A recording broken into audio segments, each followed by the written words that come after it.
Welcome to the News Hour. The United States is again bombing Iran this evening, continuing a campaign it resumed nearly 2 weeks ago. President Trump also resumed his threats against the Islamic Republic after 3 American soldiers were killed over the weekend. In the meantime, Iran's allies in Yemen said they would close another major oil supply route to the Red Sea. Liz Landers begins our coverage.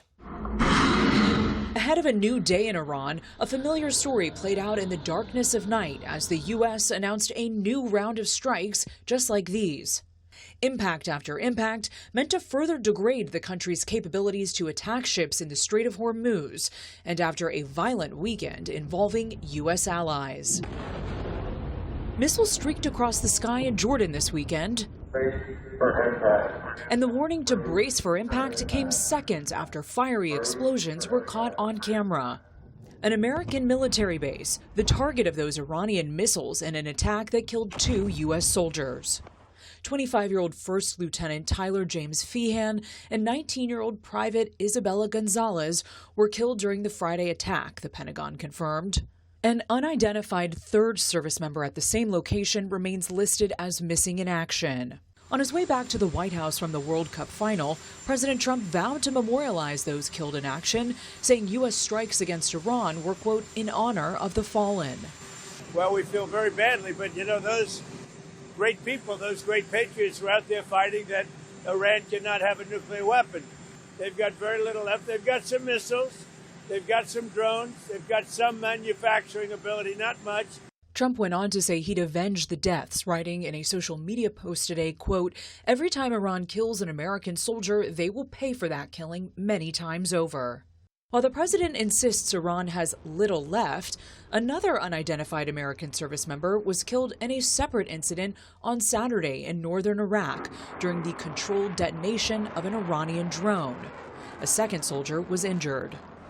Since the war with Iran that Trump started jointly with Israel in late February, 17 American service members have been killed. Monday's strikes marked the 10th straight day of airstrikes against Iran since the Memorandum of Understanding struck between the U.S. and Iran fell apart. While both sides maintained that diplomacy remains possible, Iranian officials insist the country's leaders will not bow to bullying. When the United States speaks of diplomacy, what it means is coercion, intimidation, threats, and sanctions. As long as it remains in that framework and seeks to impose its demands on the Iranian nation, our response will in turn be to defend Iran's dignity and national sovereignty. As Iran continues to bombard Gulf nations, Kuwait and Bahrain, with missiles and drones, the conflict is now bringing in other Iran-aligned groups. In Yemen, the Houthi rebels are escalating their involvement, forcing neighbor Saudi Arabia to respond with its own ground strikes this month. In retaliation, the Houthis announced today they would close another global shipping lane and choke point, the Bab el-Mandeb. The narrow strait that separates Yemen and Djibouti is the gateway to the Red Sea, already an alternate route for Saudi oil exports, as the Strait of Hormuz has become increasingly constricted during the conflict.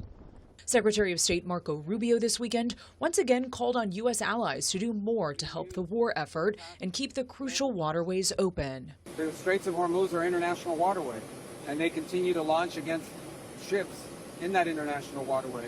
Other countries should join us in this effort, but the United States is involved not just in protecting those ships, but in targeting the places that they use to launch these missiles and drones.